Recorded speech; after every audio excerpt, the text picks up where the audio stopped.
नमस्कार दोस्तों, मैं दिनेश शर्मा आज के इस सेशन में आपका बहुत बहुत स्वागत करता हूं। दोस्तों, जैसा कि आपको पता है कि हमने एक फिजिक्स की सीरीज शुरू कर रखी है। प्यारे बच्चों, उसमें लाइट चैप्टर में हम कई पार्ट कर चुके थे। आज की क्लास में हम एक ऐसे ही बहुत ही शानदार कंसेप्ट के बारे में जानेंगे और उस कंसेप्ट का नाम होगा, जैसा मैं आपकी जानकारी के लिए बता दूं, पिछली क्लास में हमने जो किया था वो किया था कनकेव मिरर के बारे में, जिसको हिंदी में अवतल दर्पण बोला जाता है। तो मैंने आपको बताया था कि अवतल दर्पण को बहुत ही समझना जरूरी है। आज की क्लास में मैं उत्तल दर्पण के बारे में बताता हूं प्यारे बच्चों। कन्वेक्स मिरर जिसको हम कहते हैं, क्या कहते हैं प्यारे बच्चों? Convex mirror. जब हम कन्वेक्स मिरर की बात करते हैं, जिसको हम उत्तल दर्पण कहते हैं, प्यारे बच्चों, इस उत्तल दर्पण को समझने से पहले अवतल दर्पण को आप जरूर समझिएगा, क्योंकि वहीं से रिलेट है ये सारी चीज़ें। ट्रिक के माध्यम से बड़े आसान से शब्दों में पिछली क्लास में मैं बता चुका हूँ प्यारे बच्चों। देखो, उत्तल दर्पण मैंने बताया था कि एक चम्मच होती है। चम्मच में जो गड्ढे वाला हिस्सा होता है, ये तो होता है अवतल दर्पण, जिसको इंग्लिश में बोला जाता है कनकेव। और जो पीछे से उठा हुआ वाला भाग होता है उसको कहते हैं कन्वेक्स। क्लियर है प्यारे बच्चों? तो अवतल दर्पण आप मुझे बताएंगे ये क्या है, ये कौन सा दर्पण है? देखो, पीछे से क्या है? पॉलिश्ड है। पीछे से क्या है? पॉलिश्ड है। लेकिन इधर से इसमें देखा जाता है, तो जिधर की साइड से देखा जाता है इधर की साइड से गड्ढा है, तो सीधी सी बात है कि सर ये अवतल दर्पण है। प्यारे बच्चों, ये क्या है? ये कौन सा दर्पण है? ये कौन सा दर्पण है? कि सर ये उत्तल दर्पण है, क्योंकि जिधर की साइड से हम देख रहे हैं, जिधर से पॉलिश नहीं है, जिधर से मैंने ऐसे ऐसे नहीं किया है, तो समझ जाना कि इधर की साइड से हम देख रहे हैं। तो प्यारे बच्चों, इधर की साइड से उठा हुआ है, तो इसका मतलब ये कौन सा दर्पण है? उत्तल दर्पण है। मैंने आपको बताया था कि उत्तल दर्पण में, याद रखना इस बात का, उत्तल दर्पण में हमेशा प्रतिबिंब जो बनता है प्यारे बच्चों, वो सीधा बनता है, आभासी बनता है और छोटा बनता है। मैंने बताया था कि जहाँ भी सीधा शब्द आ जाए वहाँ पर आंख बंद करके एक ही आंसर लगा देना, वर्चुअल एंड इरेक्ट। सीधा और आभासी, virtual and erect and smaller. Clear है प्यारे बच्चों? आभासी, छोटा और सीधा बनता है किसमें? उत्तल दर्पण में। जब हम इसके यूज़ की बात करते हैं प्यारे बच्चों, तो मैं यूज़ भी यहीं लिख देता हूँ।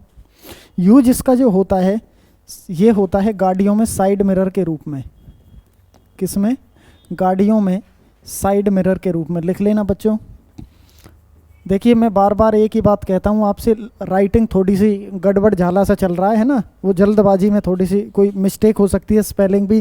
कंटेंट पे फोकस रखिएगा। मैं एक ही बात कहता हूँ, कंटेंट पे फोकस रखिएगा। मेन है आपके लिए कंटेंट, जो एक ही जगह पर इतना समाहित आपको कंटेंट मिल रहा है। गाड़ियों में साइड मिरर के रूप में देखा होगा, साइड का जो शीशा होता है गाड़ियों में, पीछे की सवारियों को देखने के लिए, उसमें कैसा दिखता है? छोटा दिखता है, तभी तो सीमित क्षेत्र दिख जाता है। सोच के देखो, उसमें अगर कनकेव मिरर लगा दिया हो, कनकेव मिरर लगा दे तो उसमें तो और बड़ा दिखेगा। अब बड़ा दिखेगा, एक साइकिल वाला आ रहा, वही बहुत बड़ा दिख जाए तो बेचारा एक बाइक वाला पीछे से मारेगा और मरेगा। तो याद रखना, गाड़ियों में साइड मिरर के रूप में किसका प्रयोग किया जाता है? उत्तल दर्पण का प्रयोग किया जाता है। और कहाँ किया जाता है इसका प्रयोग? मैं यहीं लिख रहा हूँ, इसको यहाँ कर देते हैं थोड़ी देर। दूसरा इसका उपयोग होता है, आपने देखा होगा, जो जैसे स्टेशन होते हैं, तो ऐसे गोल सा एक शीशा लगा होगा, ऐसे खंभे से पे उठा सा ऐसे गोल सा एक गड्ढा होगा, उस पर गोल गोल। मेट्रो स्टेशन पे देखा होगा, या बस स्टैंड पे देखा होगा, या कहीं कॉर्नर्स पे, गली पे देखा होगा, या कंपनियों के सामने वो देखा होगा। तो हम उसको कहते हैं प्यारे बच्चों, सुरक्षा वाले शीशे के रूप में। शीशे के रूप में किसका प्रयोग किया जाता है? या इसको हम सिक्योरिटी मिरर भी कहते हैं। क्या कहते हैं? Security mirror. इसके अलावा इसका यूज़ कहाँ किया जाता है? उत्तल दर्पण का जो तीसरा यूज़ होता है प्यारे बच्चों, मैं यहीं लिख रहा हूँ, यहीं जगह बच रही है। इसका जो तीसरा यूज़ होता है ना प्यारे बच्चों, वो होता है स्ट्रीट लैंप में। कहाँ होता है? स्ट्रीट लैंप पर है, सही लग जा, स्ट्रीट लैंप में। जो गलियों की लाइटें होती हैं, जो सड़कों की लाइटें होती हैं, देखा होगा, प्रकाश को हमेशा ऐसे फैलाती हैं क्योंकि वाइड एरिया कवर कर ले। और जो ये होता है ना उत्तल दर्पण, ये किरणों को फैलाने का काम करता है। किरणों को क्या काम करता है? फैलाने का। इसकी जगह एक अवतल दर्पण होता था, वो किरणों को इकट्ठी करने का काम करता था। इसी वजह से उसका प्रयोग कहाँ होता था? गाड़ी की हेडलाइट में। और इसका प्रयोग कहाँ होता है? स्ट्रीट लैंप में। अब यहाँ से जो मेन कंसेप्ट मैं आपको समझाने के लिए यहाँ पे बता रहा था, उत्तल दर्पण में बने प्रतिबिंब। तो प्यारे बच्चों, उत्तल दर्पण में जो प्रतिबिंब बनते हैं वो किस किस जगह पर बनते हैं? 6 कंडीशन हुआ करती थी अवतल दर्पण में। पिछली क्लास अगर आपने नहीं देखी है प्यारे बच्चों तो वो जरूर देख लेना, वहीं से कंसेप्ट निकल के आए गए। अब हम बात करते हैं उत्तल दर्पण। देखो कैसे, ये बिंदु है जहां से किसी भी दर्पण में कोई दूरी मापी जाती है, इसको बोला जाता है P। दिस इज पोल, जिसको हिंदी में कहते हैं ध्रुव। यहाँ से लेकर यहाँ तक क्या होता है? F। यहाँ से लेकर यहाँ तक क्या होता है? C। और ये क्या होता है? इन्फिनिटी। तो ऐसे ही इधर भी F होगा जितनी दूरी पे, और इधर भी क्या होगा? C। और प्यारे बच्चों इधर भी क्या होगा? इन्फिनिटी। आपको पता है कि किसी भी दर्पण में जो इमेज बनती है वो किधर बनती है? सामने ही तो बनती है दर्पण के। लेकिन मैंने इसमें इधर लाइन क्यों खींच दी? क्यों? क्योंकि अवतल दर्पण में जो प्रतिबिंब बनेगा वो आभासी बनेगा। आभास कब किया जा सकता है? कि जब दर्पण में कोई भी इमेज दर्पण के पिछली साइड में बने, दर्पण के पीछे इमेज बने, तभी तो केवल आभास किया जा सकता है ना, देखा नहीं जा सकता। ये केवल माना जाता है कि दर्पण में पीछे बनता होगा, केवल दिमाग से एक एवेल्युएट किया जाता है, एक आभास किया जाता है। उसी शब्द से निकला है आभासी और छोटा और सीधा। कैसे समझते हैं?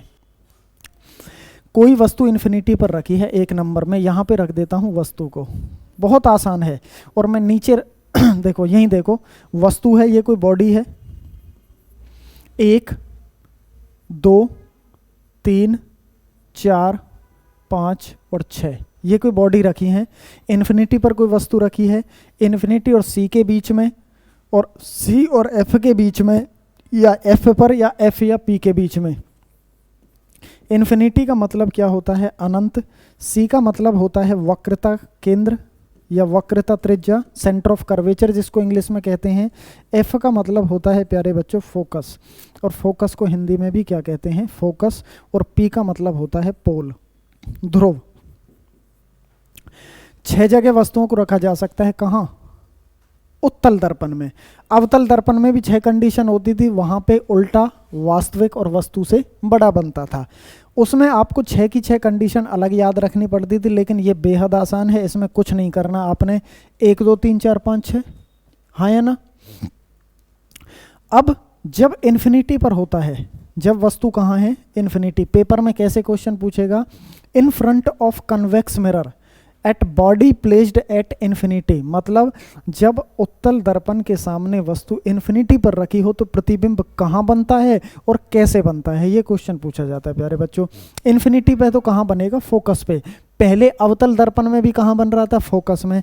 और यहाँ भी कहाँ बनेगा? फोकस पर। कुछ याद ही नहीं रखना। कैसा बनेगा?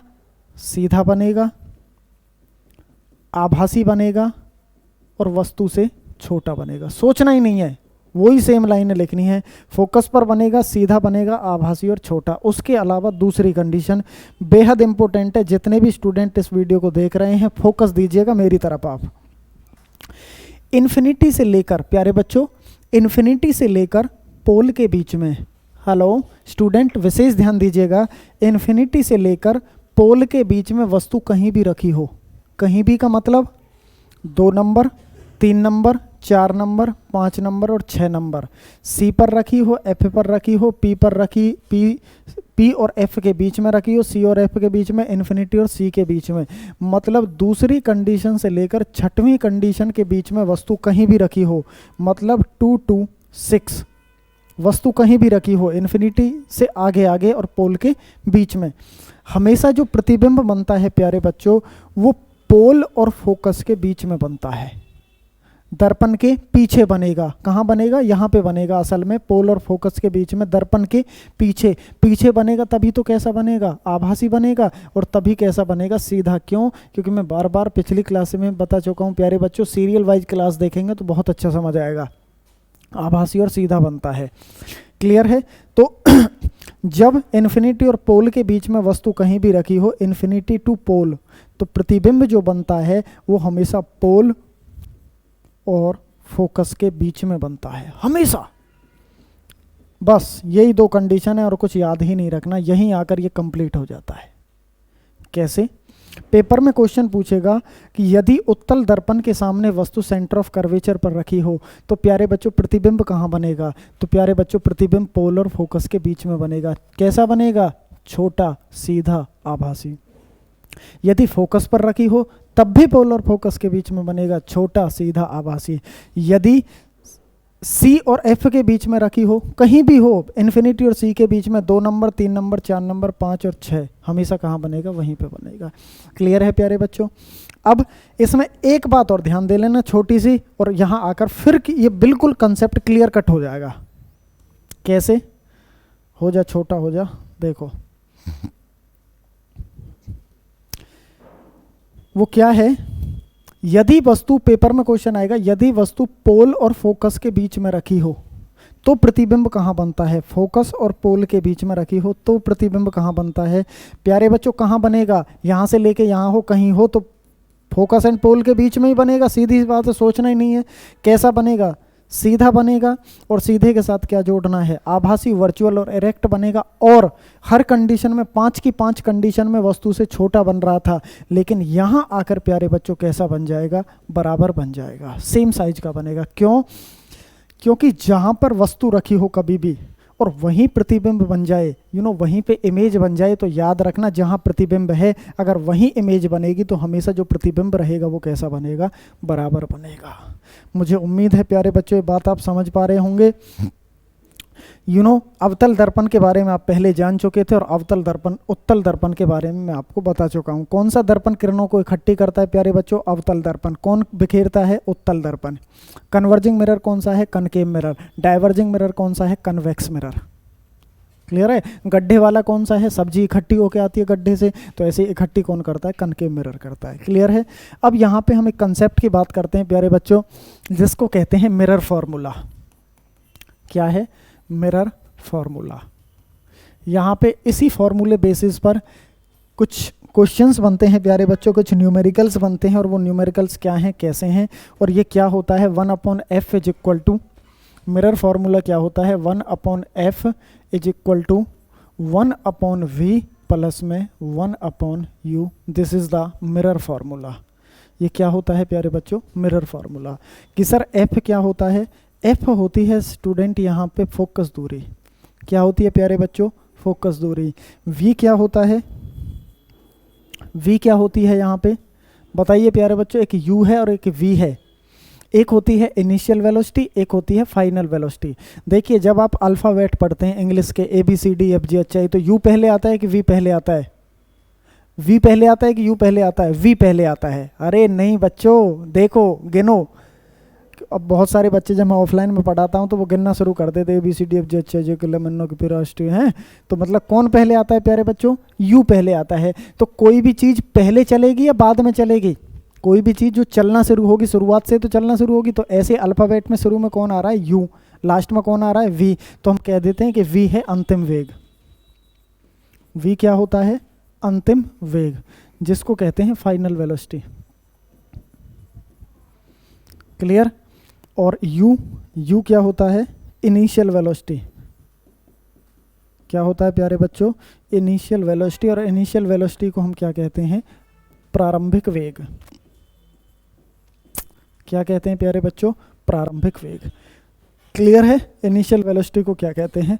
प्रारंभिक वेग। अब ना यहाँ कुछ साइन कन्वेंशनल रूल होते हैं। पहले तो मैं आपको लॉजिकली समझा देता हूँ, फिर ट्रिक के माध्यम से समझाऊंगा। मतलब एक ही ट्रिक बताऊंगा, किसी भी फॉर्मूले में लगा देना, वही आंसर आ जाएगा निकल के। देखो पहले लॉजिक को समझना क्लियर है, क्योंकि हर एक क्वेश्चन ट्रिक के माध्यम से नहीं निकलेगा।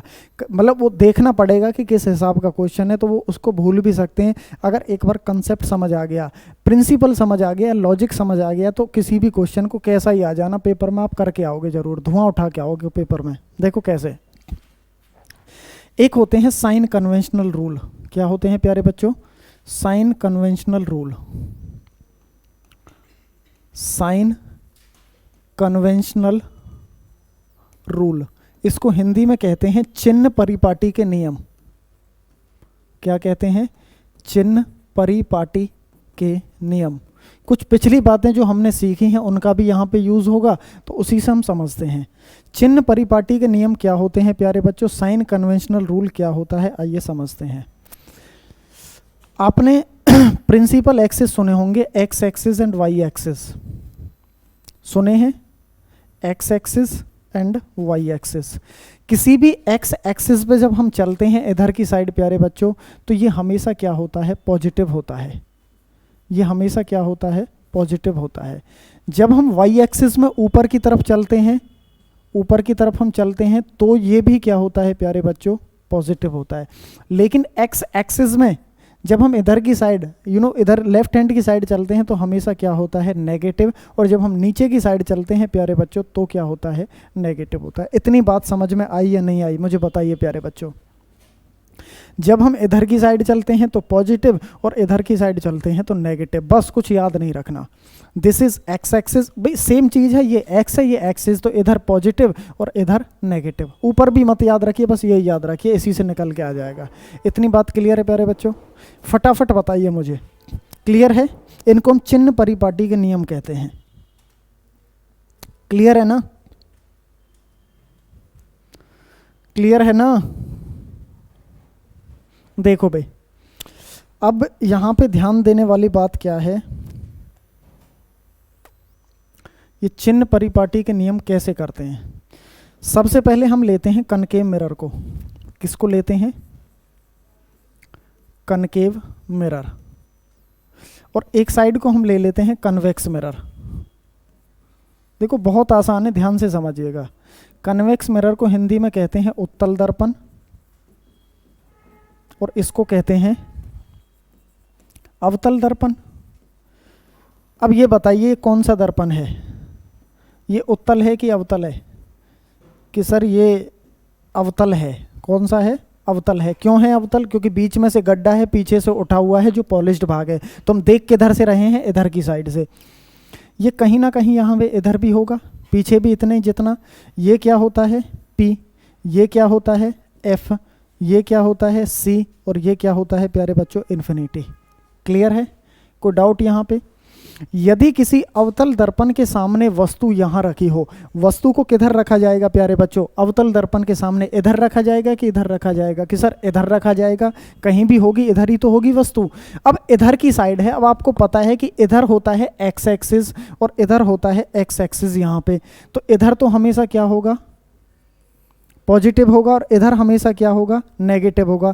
तो जिस भी चीज़ के बारे में पूछा जाए तो वो इधर जो चीज़ आए तो उसे तो नेगेटिव लेना, और इधर जो आए तो उसे पॉजिटिव लेना। जैसे किसी अवतल दर्पण के सामने वस्तु यहाँ रखी है। अब वस्तु क्या होती है प्यारे बच्चों? बताइए प्यारे बच्चों, इसमें मैं एक चीज़ समझिए प्यारे बच्चों, एक चीज़ और समझिए। मैं यहाँ पे फाइनल वेलोसिटी, मेरा थोड़ा सा दिमाग था वो मोशन की तरफ चला गया। एक बात का विशेष ध्यान रखिएगा बच्चे, उसके लिए रियली सॉरी, क्योंकि मेरा मोशन की तरफ यहाँ पे ध्यान चला गया यू और वी में। लेकिन यहाँ पे जो मिरर फॉर्मूले में यू और वी होते हैं ना, एक तो होती है प्रतिबिंब की दूरी और एक होती है वस्तु की दूरी। एक इमेज की दूरी होती है और एक ऑब्जेक्ट की दूरी होती है प्यारे बच्चों। लेकिन ये भी समझना आपका आवश्यक था, तो इसमें भी कोई समस्या नहीं है प्यारे बच्चों। इसमें मैं थोड़ा सा करेक्ट करूँगा आपको बस। जो v है वो पहले आता है कि बाद में आता है? अंतिम वेग है, इसी से भी समझना। ये भी एक ट्रिक है, अगर समझ गए तो। u पहले आता है। देखो तो वस्तु, किसी भी दर्पण के सामने वस्तु पहले रखी जाएगी या इमेज पहले बनेगी? भाई जब तक तुम खड़े नहीं होंगे दर्पण के सामने, क्या इमेज बन सकती है तुम्हारी? नहीं बन सकती। तो याद रखना कि जो पहले आता है अल्फाबेट में वो u आता है। तो u होता है मेरे प्यारे बच्चों वस्तु की दूरी। u क्या होता है? वस्तु की दूरी। और v बाद में आता है, वस्तु का ही तो क्या बनता है? प्रतिबिंब बनता है। इमेज बनती है, तो ये होगी प्रतिबिंब की दूरी। प्रतिबिंब मतलब कि इमेज की दूरी, और ये होगी वस्तु मतलब कि ऑब्जेक्ट की दूरी। इतनी बात समझिए प्यारे बच्चों। मैं फिर दोबारा बता रहा हूँ, मेरा वहाँ जो माइंड था वो मोशन चैप्टर में चला गया, इस वजह से अंतिम वेग और इनिशियल वेग वहाँ पे सही होता है। लेकिन यहीं पर v क्या होता है? प्रतिबिंब की दूरी, और u क्या होता है? वस्तु की दूरी। क्यों होता है, कैसे होता है, ट्रिक के माध्यम से समझा दिया। देखो वस्तु किसी अवतल दर्पण के सामने, सामने इधर रखी है, ये वस्तु है, वस्तु की दूरी क्या है प्यारे बच्चों, यहाँ पे वस्तु की दूरी देखो u, तो u पॉजिटिव होगा कि नेगेटिव होगा, u पॉजिटिव होगा कि नेगेटिव होगा, बताइए बताइए प्यारे बच्चों, u पॉजिटिव होगा कि नेगेटिव, इधर हमेशा क्या आती है नेगेटिव, तो u क्या होगा, हमेशा नेगेटिव होगा, किसमें, अवतल दर्पण में u क्या आएगा, नेगेटिव आएगा। वस्तु का प्रतिबिंब हमेशा किधर की साइड बनता था, इधर की साइड ही बनता था, देखेंगे जब आप पिछली क्लास में, तो मैंने बताया था कि वस्तु का प्रतिबिंब हमेशा किधर बनेगा, दर्पण के सामने ही बनता, अवतल दर्पण में, तो सामने बनता है तो इधर ही बनेगा, तो u के बाद क्या है v, तो v मतलब वस्तु का जो प्रतिबिंब बनेगा वो भी हमेशा कैसा रहेगा, नेगेटिव रहेगा। फोकस दूरी देखो कहाँ है, इधर है कि इधर है, तो इधर ही है, तो फोकस दूरी भी हमेशा कैसी रहेगी, नेगेटिव ही रहेगी, कैसी रहेगी, नेगेटिव रहेगी। आर, आर क्या होता है प्यारे बच्चों, मैंने बताया भी था, R is equal to F by two, this is curved radius, this is C, या आर भी कहते हैं सी भी कहते हैं। जितनी दूरी पी से लेकर एफ तक की होती है प्यारे बच्चों, उतनी ही दूरी एफ से लेकर सी तक की होती है, तो मैं कह सकता हूं कि इस दूरी की ये डबल दूरी है, हाँ या ना, तो हम कह देते हैं कि R is equal to F by two, तो आर भी जो होगा वो भी इधर ही होगा प्यारे बच्चों, और आर भी कैसा होगा, नेगेटिव होगा। जब कभी भी वास्तविक बने, रियल इमेज बने, तो उसमें हमेशा क्या रहेंगी, नेगेटिव रहेंगी, सारी चीजें क्या रहेंगी प्यारे बच्चों, नेगेटिव रहेंगी। और जब कभी भी आभासी बने, वर्चुअल बने, तो उसमें जो आपका जो वस्तु का जो प्रतिबिंब बनेगा वो हमेशा पल्ली साइड चला जाएगा, और पल्ली साइड चला गया तो प्यारे बच्चों प्रतिबिंब v हमेशा कैसा हो जाएगा, पॉजिटिव हो जाएगा। तो इसमें सारी चीज़ें आप ऐसे भी याद रख सकते हैं कि कनकेव मिरर में सारी चीज़ें हमें नेगेटिव लेनी है, क्वेश्चन में कुछ भी दिया रहेगा, क्वेश्चन के माध्यम से मैं आपको समझाता हूँ। क्लियर है ना प्यारे बच्चों, क्लियर है ना, क्लियर। देखो अब हम उत्तल दर्पण में समझते हैं, देखो कैसे, ये उत्तल है, सही है, ये P है, ये F है, ये C है, और ये इन्फिनिटी है। ऐसे ही इसमें F, क्योंकि इधर की साइड इमेज बनती है, इसमें आभासी है ना, C, और ये क्या है, इन्फिनिटी, ठीक है। अब उत्तल दर्पण के सामने, सामने इधर होगा कि इधर होगा, जिधर से पॉलिश्ड नहीं है, पॉलिश्ड किधर से नहीं है, इधर से, तो सामने इधर होगा प्यारे बच्चों। तो इधर में उत्तल दर्पण के सामने वस्तु यहाँ रखी, और वस्तु क्या होती है, वस्तु की दूरी, वस्तु की दूरी होती है u, तो इसका सीधा सा बात है कि प्यारे बच्चों u हमेशा कैसा रहेगा, नेगेटिव रहेगा, u हमेशा कैसा रहेगा उत्तल दर्पण में, नेगेटिव, वस्तु की दूरी हमेशा कैसी रहेगी, नेगेटिव। इसका प्रतिबिंब हमेशा कहाँ बनता है, इधर की साइड, तो इधर को पता है, इधर पॉजिटिव प्रिंसिपल एक्सिस और इधर नेगेटिव प्रिंसिपल एक्सिस, तो v हमेशा कैसा रहेगा, पॉजिटिव रहेगा। अब आपको पता है कि वस्तु का प्रतिबिंब या तो फोकस पे बनेगा, सेंटर ऑफ कर्वेचर पर बनेगा, तो फोकस भी इसमें किधर होगा, इधर, तो फोकस भी हमेशा कैसा होगा, पॉजिटिव। और r मतलब c, तो ये भी कैसा होगा, पॉजिटिव होगा। क्लियर है, इसमें सारी चीज़ पॉजिटिव, इसमें सारी चीज़ नेगेटिव, क्योंकि इधर होता है मामला, लेकिन इसमें केवल एक चीज़ नेगेटिव होगी, क्योंकि वस्तु किधर रखी है, इधर रखी है, तो इस वजह से इधर नेगेटिव आ गया। क्लियर है, इसी के आधार पर कुछ क्वेश्चंस होते हैं प्यारे बच्चों, और वो क्वेश्चंस क्या हैं मैं आपकी स्क्रीन के सामने लिख देता हूँ।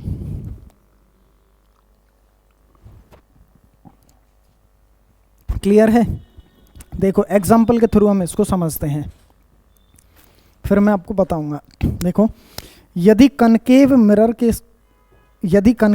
में क्वेश्चन क्या है, यदि एक क्वेश्चन पूरा लिख लेते हैं फिर शॉर्ट फॉर्म में लिखते चलेंगे। यदि कनकेव मिरर में कोई ऑब्जेक्ट क्या, कोई ऑब्जेक्ट मीन्स कोई वस्तु 50 सेंटीमीटर पर रखी है, कहाँ रखी है प्यारे बच्चों, 50 सेंटीमीटर पर रखी है, तो इस दर्पण में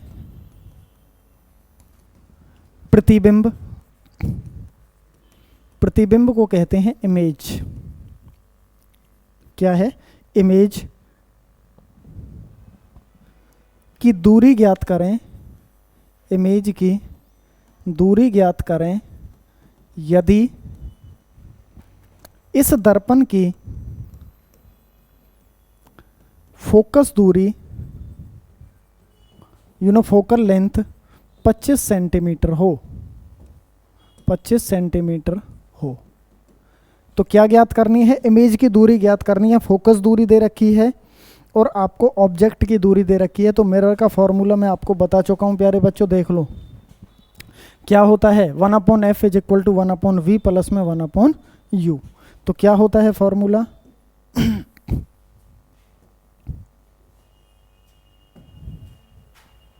वन अपॉन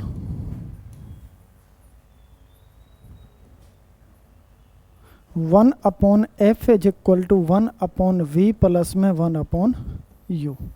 क्लियर है? देखो सबसे पहले क्वेश्चन में देखना है कि दे क्या रखा है और पूछा क्या है, अपने आप आंसर निकल के आ जाएगा। किसी भी मैथ्स में कोई भी न्यूमेरिकल हो, अर्थमेटिक में और कोई भी साइंस का न्यूमेरिकल हो, सबसे पहले आपको क्वेश्चन में यही देखना होता है कि गिवन दिया क्या हुआ है। बिल्कुल बेसिक से चलेंगे प्यारे बच्चों। तो गिवन क्या दिया हुआ है?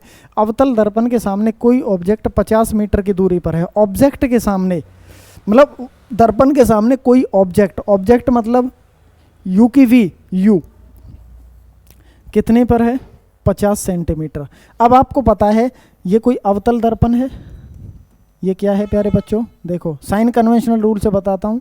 ये कोई अवतल दर्पण है तो वस्तु इधर ही तो रखी जाएगी और इधर प्रिंसिपल एक्सिस पे कैसा होता है? नेगेटिव। तो यू हमेशा कैसा रहेगा? नेगेटिव रहेगा। यू कैसा रहेगा? नेगेटिव रहेगा। उसके बाद दिया है कि इस दर्पण की फोकस दूरी कितनी है? 25 सेंटीमीटर। और प्यारे बच्चों पता है कि फोकस दूरी भी अवतल दर्पण में इधर ही होती है। तो एफ भी हमेशा कैसा लेना है? साइन कन्वेंशनल के थ्रू नेगेटिव लेना है। तो ये भी -25 सेंटीमीटर। अब हमें क्या ज्ञात करना है प्यारे बच्चों? दूरी मतलब कि v। तो हमें क्या ज्ञात करना है? v। तो सीधी सी बात है, हम फॉर्मूला पुट कर देंगे प्यारे बच्चों। कर दो put. 1/-25 is equal to 1/v plus में -1/50। हाँ या ना? तो प्यारे बच्चों 1/-25 is equal to 1/v minus में 1/50। हाँ या ना? क्लियर है ना प्यारे बच्चों? कोई डाउट इसमें यहाँ तक? फटाफट मुझे बताइए। अब इसको सॉल्व करिए प्यारे बच्चों। जब ये 50 इधर जाएगा तो 1/50 माइनस के 1/25 इज इक्वल टू 1/v। अब आपको पता है तो 1/v क्या आ जाएगा? एलसीएम कितना आ गया? 50। 1 माइनस में 2 तो माइनस के 1/50। तो 1/v की वैल्यू है तो v की वैल्यू कितनी आ गई प्यारे बच्चों? -50। सीधी सी बात है कि दर्पण में प्रतिबिंब इधर ही बनेगा। माइनस में वैल्यू है ना, तो मतलब वस्तु की दूरी और प्रतिबिंब भी इधर बनेगा। सो इट मीन्स इसकी दूरी कितनी आ गई प्यारे बच्चों? 50 centimetre is the right answer. Clear है? नेचर भी पूछने लगे तो प्यारे बच्चों नेचर क्या होगा? बताओ नेचर क्या होगा? मतलब प्रतिबिंब कहाँ बनेगा ये बता सकते हैं? देखो बहुत आसान है। क्वेश्चन क्या है? यदि कनकेव मिरर के सामने कोई ऑब्जेक्ट 50 सेंटीमीटर की दूरी पे है, कहाँ है? 50 सेंटीमीटर। ऑब्जेक्ट कहाँ रखा है? 50। और इमेज भी कहाँ बन रही है? 50 पे। ऐसा कब होता था कि इमेज वहीं पर बन जाए जहाँ पर ऑब्जेक्ट रखा हो? तो ऐसा याद करिए उस क्वेश्चन को, जब अवतल दर्पण के सामने वस्तु सेंटर ऑफ कर्वेचर पर रखी होती थी तो प्रतिबिंब भी उल्टा बनता था, वास्तविक बनता था, दर्पण के उसी ओर बनता था जब सेंटर ऑफ कर्वेचर पर रखी होती थी। तो इसका नेचर क्या होगा कि वस्तु कहाँ रखी है? सेंटर ऑफ कर्वेचर पर रखी है। यहाँ से भी ऐसे क्वेश्चंस आप कर सकते हैं प्यारे बच्चों। क्लियर है ना? कोई डाउट? क्लियर है प्यारे बच्चों? बताइए फटाफट।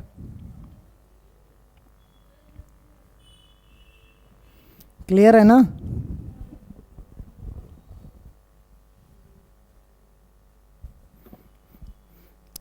और पूछूं मैं कोई एक आध क्वेश्चन प्यारे बच्चों? बताइए फटाफट।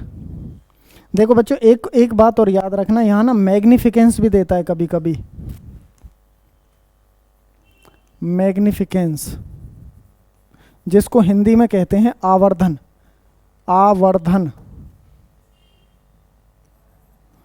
आवर्धन कुछ नहीं होता प्यारे बच्चों, आवर्धन होता है v/u। v क्या होता है?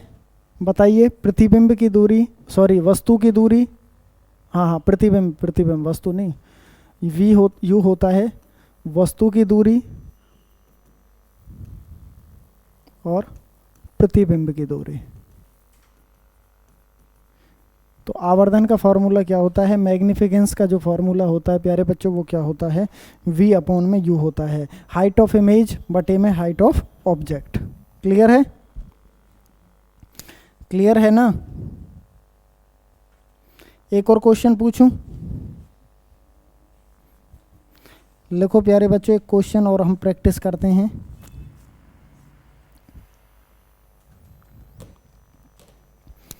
जैसे मैं आपसे कहता हूं, यदि किसी अवतल दर्पण के सामने, यदि किसी अवतल दर्पण के सामने वस्तु 20 सेंटीमीटर पर रखी हो, कहाँ रखी हो, 20 सेंटीमीटर पर रखी हो, और उसकी इमेज, वस्तु कहाँ रखी है 20 सेंटीमीटर, तो सीधी सी बात है कि वस्तु क्या होती है u, तो u कितना दे रखा है -20। -20 क्यों लिखा प्यारे बच्चों, आपको अभी बताया साइन कन्वेंशनल रूल, u हमेशा इधर आएगा। फिर मैंने कहा कि जो v है, क्या है प्यारे बच्चों, v है वो कितना है 40 सेंटीमीटर, तो v भी क्या होगा -40। तो फोकस दूरी ज्ञात करें प्यारे बच्चों, तो फोकस दूरी कैसे ज्ञात करेंगे, 1/f is equal to 1/v plus में 1/u, माइनस f है is equal to 1/v, v कितना है प्यारे बच्चों, v कितना है -1/40। क्यों, क्योंकि साइन कन्वेंशनल में इमेज भी इधर बनेगी और प्रतिबिंब भी, वस्तु भी इधर रखी है, प्लस का निशान है प्यारे बच्चों 1/u, तो -20 है तो यहाँ कहीं ना कहीं माइनस आएगा 20, तो एलसीएम कितना आ गया 40, तो कितना आएगा प्यारे बच्चों 1 माइनस में -1 -1 20 दूनी 40, तो कितना आएगा -3/40 कितना आएगा प्यारे बच्चों -3/40। और आपको पता है ये किसकी वैल्यू है, 1/f की वैल्यू है, और 1/f की जब ये वैल्यू है तो f की वैल्यू कितनी हो जाएगा 40/3। इसको काट दो, कितने पे कटेगा 3 एकम 3, 3 तिये 9, 13.33। फोकस दूरी कितनी होगी प्यारे बच्चों 13.33। क्लियर है, क्लियर है प्यारे बच्चों, तो कितनी होगी 13.33। माइनस में है, माइनस से इंडिकेट होता है कि सीधी सी बात है किसकी बात कर रहा है, अवतल दर्पण की, क्योंकि फोकस दूरी भी तो इसमें कहाँ होती है, ये फोकस दूरी, ये सेंटर और ये इन्फिनिटी है ना, तो फोकस दूरी भी इधर ही होगी, और इधर क्या होता है माइनस, और इधर क्या होता है पॉजिटिव होता है। क्लियर है, कोई डाउट। अब एक क्वेश्चन हम उत्तल दर्पण का कर लेते हैं प्यारे बच्चों। किसका करते हैं प्यारे बच्चों, उत्तल दर्पण का करते हैं। और उत्तल दर्पण का हम कैसे करते हैं ध्यान दीजिएगा। यदि किसी उत्तल दर्पण के सामने वस्तु, किसके सामने, कन्वेक्स मिरर के सामने कोई वस्तु 20 सेंटीमीटर पर रखी है, वस्तु मतलब u की v, बताइए u का मान कितना है 20 सेंटीमीटर, उसका प्रतिबिंब v वो 40 सेंटीमीटर पर बनता है, v कितना है 40 सेंटीमीटर पर बनता है प्यारे बच्चों, तो उसकी फोकस दूरी ज्ञात करें। अब ये है उत्तल दर्पण, साइन कन्वेंशनल के थ्रू आपको याद रखना है, ये उत्तल दर्पण है। उत्तल दर्पण में इमेज हमेशा दर्पण के पीछे बनती है, तो हम जो u रहेगा वस्तु को तो यहीं रखा जाएगा, लेकिन सारी चीज़ें यहाँ पे नेगेटिव होंगी और यहाँ पे पॉजिटिव होंगी।